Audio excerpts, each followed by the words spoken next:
Komünizmin liderlərindən haqqında bilirsiniz. Karl Marx, Friedrich Engels, Vladimir Lenin və Stalin. Bunlara qoyulan abidələr haqqında da məlumatınız varmı? Karl Marxa qoyulan abidələr içərisində ən hündürü 1971-ci ildə Almaniyanın Chemnitz şəhərində qoyulan 13 metr hündürlüyündə olan bir büstdür. Yəni sinədən yuxarı olan bir büstüdür. Dünyada Leninə qoyulan heykəllər içində isə ən böyüyü Volqograd şəhərində 1973-cü ildə qoyulmuşdur. Və həmin heykəlin fundamentli hündürlüyü 57 metrdir. Leninin özünün isə heykəlinin hündürlüyü 27 metrdir. Leninin heykəlləri içərisində ən hündürdə yerləşən isə Tacikistanın Uratubey şəhərindədir. Heykəl dəniz səviyyəsindən 1178 metr hündürlükdə yerləşir və ora qalxmaq üçün 362 pilləkəni dəf etmək lazımdır. Stalinə qoyulan heykəlin taleyi çox maraqlıdır.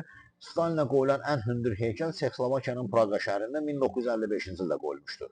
22 metr uzunluğunda olan heykəldə Stalinin özünün təkcə hündürlüyü 13 metr idi. Lakin Praqalılar buna çox da yaxşı yanaşmadılar və 1962-ci ildə heykəl partladıldı.